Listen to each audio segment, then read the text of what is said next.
እንደዚህ እያራገብሽልኝ የምዋይ ብትለኝ ችግር የለም። ቃኒ አሁን አንተ እንድትዝናና ነው የምፈልገው። ያንተን ነፃነት ገባ ደስ እንዲል ነው ፈልገው። እሺ አሁን ሩታ ምን ፈልገሽ መጣሽ? እኔ ምንም አልፈለግኩኝም። ባሌ ደብሮታልና እሱን ለማዝናናት ነው የመጣሁት። አንበሴት ሂጂባቸው፣ እውነት ሂጂባቸው። አሁንማ እጅ እንዳሰጪ እውነቴ ነው የምልሽ ሩታዬ፣ እጅ ለእጅ ተያይዘን እንደተባለው ማለት ነው። ጅግን ብለሽ ቆፍጠን ብለሽ አሁን ሂጂባቸው። በቃ አሁን ጊዜው ያንቺ ነው የኔ ውድ ነገር። አራስ ሆነሽ ሲጫወቱብሽ ነበረ። አሁን ደግሞ ደህና አድርገሽ ጭባጭቤ ተጫዋችባቸው ማለት ነው። እንግዲህ ውድ ቤተሰቦች ሩታዬ ዛሬም ደገመችው። ወይኔ በላቸው፣ ወይኔ በላቸው። እንደዚህ ስታራግቢ ዋይ ብትለኝም እውላለሁ ብላ እንግዲህ የልብ ልብ ስትሰጠው ነበረ ለአብርሃም። እንግዲህ ፍቅሯ ስትሰጠው ነበረ ማለት ነው። የምንድን ነው አብርሃም ራሱ ማመን አቃተው። እንደ ሩታዬ ከሰማይ ነው የወጣችው ከመሬት ነው። መልአክ እኮ ነው የመጣበት። በቃ መልአክ ማለት ነው። ትላንትናም ዛሬም እንግዲህ ጨዋ ናት ሲጀመር ማለት ነው። ድምቅ ብላ እንግዲህ መጣችና ጉድ ያደረገችው ማለት ነው። እንግዲህ በፍቅር አሳበደችው። ሲቀጥል ደግሞ ውሽሚት በመጨረሻ መታ ነበረ። እንደው ያብረሽ ሩም ልትሰሪ መጥተሽ ነበረ ውሽሚት ማለት ነው። ሩታዬ እሺ ትሄድ ችግር የለውም ግን አንቺ ምን ልትሰሪ ሄድሽ? እኔ ያላቀልሽው ውድ ቤተሰቦቼ፣ እውነት ለመናገር ሩታ ተመቸችኝ በቃ አሁን ማለት ነው። አሁን የሌለ ተመችተሽኛል የኔ ውድ ነገር። እንዴት ይችላል? ምን ሆና ነው እቺ ልጅ? ምን አፍዝዟት ነው ባሏ ሌላ ሰው እስከሚይዝባት ድረስ እያልኩኝ ነበረ። በቃ ባትወጂው እንኳን ቆፍጠን ብለሽ እንድትወጂ ማድረግ ነው ማለት እንድትይዥው። ግን እኮ ትወጂዋለሽ። ውድ ባልሽ አይደለም የኔ ውድ ባላለችው ማለት ነው። ሰላም ሳልላችሁ ወሬ ቀደመኝ ማለት ነው። ውድ ቤተሰቦች ሰላም ቤተሰብ እንዴት ናችሁ? ደህና ናችሁ? ላይክ ሼር ሰብስክራይብ እያደርጋችሁ እናንተ ላይክ አድርጉኝ፣ እውነት ላይክ አድርጉኝ። እንዴነች እና ለዚች ጀግናማ ማለት ነው ለእሷ ስትሉ ለእኛ ሳይሆን ለእሷ ማለት ነው። አሁን ላይ ግን እሷን ይዘን ወደፊት መጓዝ ነው ማለት ነው። እንግዲህ አብርሃምና ሩታ እንደ አብርሃም ምን ነው አልገዛ? ምን ነው የፍቅር አሰጣጥ እንትን አልተሰጠህም ነበር እንዴ? ከዚህ በፊት አልቀመስክም ነበር እንዴ? የኔ ውድ ባለ የኔ ፍቅር ትለህ የለም እንዴ? ከቪዲዮ ጀርባ ምን ነው ሸዋ እዚህ ጋር አሁን ዛሬ ሩታ ፈርቼሻለሁ። እንዲያው አዲስ ሆነችበት እኮ ዛሬ ማለት ነው። ምን ነው አዲስ ፍቅረኛ የምጀነጅ ነው መሰለህ እንዴ? ልጅ ወልዳችኋል እኮ እንግዲህ ማታም ልጅህ የአባቱ ፍቅር ይፈልጋል ስትለው ነበረ። ዛሬም ደግሞ ያበደ ቪዲዮ ተሰራልን ማለት ነው። ወይኔ በላቸው እቴቴ አቤል ተቃጠለ። በቃ ይህ ቪዲዮ ሲያይ እንደው ፓርትተዋለሁ ውድ ቤተሰቦች ቪዲዮ። ምክንያቱም ውሽሚት መታለች፣ ቪዲዮ ተቋርጠዋል። ሀይ እንዴት መጣሽ ስትላት እንግዲህ ተቋርጠዋል። እንደው በውሽሚት ቤት ባይለቀቅ ደስ ይለኛል፣ በሩታዬ ቤት ቢለቀቅ ደስ ይለኝ ነበረ። እና እኔ አላቅም በማ ቤት እንደሚለቀቀች ልክስክስ ማለት ነው። እንደውም ምን ልትሰሪ መጣሽ? እውነቴ ነው የምልሽ እንዲህ ልጅ አታፍሩም ወይ? እሺ ውድ ቤተሰቦቼ ማለት ነው ጥያቄ ልጠይቃችሁ። እናንተ እንደዚህ አይነት ነገር አድርጉ ብትባሉ ታደርጉ ነበር? አታደርጉም። ማንም አያደርገውም። ሩታ የፈለገችው ነገር ታደርግ። ሩምም ትሄድ፣ የትም የገባበት ገደልም ተግባ፣ ባሏ ነው፣ የልጇ አባት ነው። እቺ ምን ልትሰራ ነው? ቆይ ደግሞ እኮ ደነገጠች እኮ የሌለ ማለት ነው። ሲጀመር ሄድ ነፍሴ እስከ መቼ እየተጨነቀች አላልሽም ነበር እንዴ? የሌባ እቃ ነው ሰርቄ ነበር ለአባቱ መልሻለው እንደ ማለት ነው የዘፈንሽው። ዛሬ ዘፈንሽ እንዴት ብላ መጣች? ያንን ዘፈን ለቃ እዛ ጋር እንደው ምን ልትይ ይሆን? እንደው ሩታ እንግዲህ አሳብረሽ ያዥልን። እውነቴ ነው ብላችሁ አብርሃምን አሳብዳ ይዘዋለች በቃ በአሁን ሰዓት ማለት ነው። እና ወደ ግራም የለም ወደ ቀኝም የለም፣ ቀጥ ለጥ ብለው ከልጁ እናት ጋር ከሚስቱ ጋር ከሚወዳትና ከሚያፈቅራት ሚስቱ ጋር ቀጥ ለጥ ብለው ነው የሚኖረው ማለት ነው። ከዚህ በኋላ ምንም አይነት ነገር የለም። ወይኔ በላቸው ውሽሚት ደጋፊዎች እንግዲህ ዘንድሮ ይዋጣልናል። እውነቴ ነው ብላችሁ የእሷ ደጋፊና የሩታ ደጋፊ ይዋጣልናል ከእናንተ ጋር ማለት ነው። እንቀጥላለን፣ ትቀጥሉበታላችሁ። እንደው አትመክሯትም እንዴ? በውስጥ መስመር ብር የምትልኩላት እውነቴ ነው ብላችሁ ብር የምትልኩላት ማለት ነው። ብር ልካችሁ የሰው ባል የምታባልጉ ማለት ነው። እንደው አብርሃምማ አይባልግም እኮ አይባልግም። እንዴናችና መቼም አይለያዩም እኮ ልጆቹ።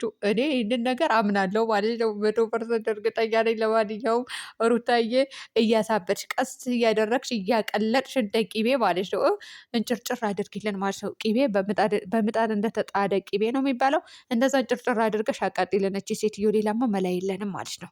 እኔማ ደስ ብሎኛል፣ ተመችቶኛል። በዚህ ሰሞን የሚሰራው ቪዲዮማ ያበደ ቪዲዮ ነው። የማታው ቪዲዮ በሉ አብርሃም ከመጣ በኋላ፣ ቀጥሎ ደግሞ የዛሬው ቪዲዮ በሉ። እንዴነችና በቃ እናት ወልዳለች።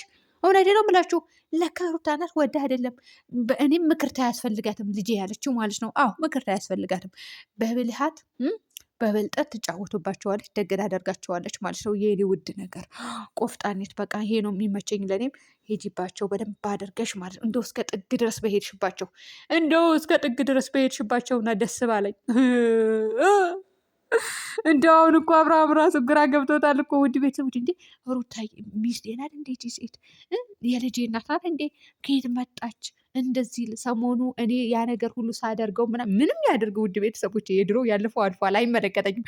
አሁን ግን ማለት ነው ከዚች ወሮ በላ ስድ የሆነች ሴትዮ እንግዲህ ዛሬ እዩ ራሱ አለሌ ዱርዬ ብለዋል። ወይኔ በላቸው። እኔ እንደዚ አይነት ነገር እንዳትዪ ተብያለሁ ውድ ቤተሰቦች ማለት ነው። እንግዲህ እንደዛ ብሎ ተናግሯል። እሱም ጠልቷታል ማለት ነው። እንግዲህ አሁን በዙሪያ ያሉ ሰዎች በጠቅላላ ይቃጠላሉ ማለት ነው። በተለይ አቤላ፣ እቴቴ አቤላ ያው የእሱ ገላ አሻሻጭ ነው በነገራችን ላይ ማለት ነው። እኔ በእሷ ገላ የሚተዳደር ነው የሚመስለው እውነት ለመናገር። እንትናም ነበረ የሚመርጠው አለ እኮ ቅድም ራሱ ረሳሁት። ማናት ሄርሜላን ነበረ የሚመርጠው። ሩታን አይፈልጋትም፣ ሩታን አይፈልጋትም። አብርሃም ቀርቶ ማለት ነው አለም ይፈልጋታል ሩታን፣ ልንገራችሁና ማለት ነው ውድ ቤተሰቦች፣ ማንም ይፈልጋታል። ምክንያቱም ብልጥ ስለሆነች ልጅቷ በጣም ጎበዝና ጀግና ሴት ስለሆነች ምንም ትሁን ምንም ማለት ነው ሴት ልጅ ይሆናል አይደለ? በብልሃት የምትሄዱበትን መንገድ ጸባያችሁ ነው የሚያኖራችሁ እንጂ ይሄ ዝም ብላችሁ ውበት ምናምን መላላጥ፣ ከወንድ ጋር መለጣጠፍ መዝለል አይደለም። ያቺ አሁን ውሽሚት ከአብርሃም ጋር ስለተለጣጠፈች ራቆቷ ስለሄደች ስለዘለለች አሻሼ ገዳሜ ስላለች አብርሃምን የሚፈልጋት መሰለው። ለማ ለእቴቴ አቤል ማለት ነው። ግን አብርሃም አይፈልጋትም። ምክንያቱም እንኳን ለትዳር ላዳርም አይፈልጋትም። ምክንያቱም ለምንድን ነው?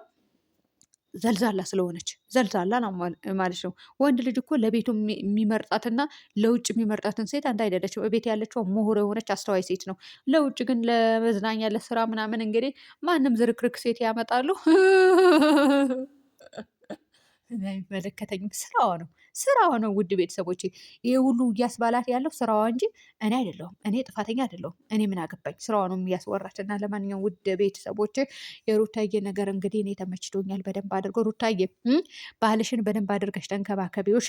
እንደ እንቁላል ማለት ነው። እንደውም መሬት ራሱ እንዲነካ አንፈልግም። ውጭ ስትወጡ ደግሞ ማለት ጥላ ያዥለት፣ ጥላ ማለት ነው። ጥላ ያዥለትና አሽከርክሪው። እንደው ውሽሚት ወይኔ በላቸው። እንደው ምን ጉድጓድ ነው የሚወጥሽ? ምን ጉድጓድ ነው የሚወጣሽ? እውነቴ ነው የምልሽ በዚህ ሁኔታ ማለት ነው። ምክንያቱም ሩታ ሌላ ታሪክ ገብታለች በአሁኑ ሰዓት። የለማ በቃ ለምን እኔ ባህሌ ነው ወድጄ አፍቅሬ ነው ያገባውኝ። ስለዚህ ማን ስለሆነ ከኔ እጅ የሚነጥቀው ብላ ነበረ። እንግዲህ ውሽሚት አይዞሽ፣ አይዞሽ ገና ምን አይተሽ ገና ጉድ ታሳይሻለች። እውነቴ ነው የምልሽ ታሳይሻለች። ምን አለች በሉኝ ውድ ቤተሰቦቼ። አብርሃምን እንደዚህ እንደ እንቁላል አድርጋ ነው ቤተሰብ ሩታ ቀዋለ። የብሬ ነው ብላቸው ወይ በላቸው። እኔ ሩታዬ እኔ ራሱ ግራ አጋብታሽ ነበረ፣ ግን ተመችተሽኛል።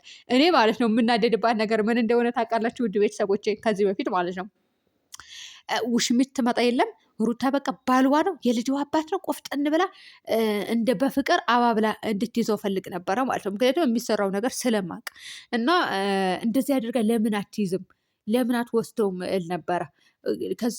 ከዛች ሴትዮ እጅ እንዲወጣ ፈልግ ነበረ። ነገር ግን ያው አፈንግጣ ወጣች ማለት አወጣችሁ ሩታዬ ማለት ነው። የኔ ጀግና ቆፍጣኔት በቃ ይሄ ነው የሚያምርብሽ። እሺ አትጨቃጨቂ ማለት ብዙ ሰው ጨቅጨቅ ነዝነዛ የሚነዘንዝ ነገር ይነዝንዛችሁ። አቦ እንደው እሾክ ወግቷችሁ ይነዝንዛችሁ እግራችሁ ማለት ነው። እና እንግዲህ አሁን መድረሻችሁ ፈልጉ የውሽሚት ደጋፊዎች። እውነቴን ነው የምላችሁ። አይዟችሁ ደግሞ እንረዳችኋለን እኛም ወንድም እንፈልጋለን፣ ችግር የለውም ማለት ነው። ሩታዬ ብቻ ባሏን በደንብ አድርጋ ትያዝልን እንጂ ለእናንተ ወንድ መፈለጉ አያቅተንም ማለት ነው። ሞልቷል። ሲጀመር እናመጣለን። እቴቴ አቤልም እንድረዋለን። አዎ እንድረዋለን ስላችሁ ማነው እሱ ገላ አሻሻጭ ነው። ነገር ግን በአሁኑ ሰዓት ምን እናደርገዋለን? እሷን አብርሃምን የሩታዬ ነው፣ አይለያዩም። መቼም የሚለያዩ ሰዎችም አይደሉም። ስለዚህ እሷን እንሸጥለታለን ወይም እንድረዋለን ማለት ነው። ውድ ቤተሰቦች በያላችሁበት ሰላም ሆኑልኝ።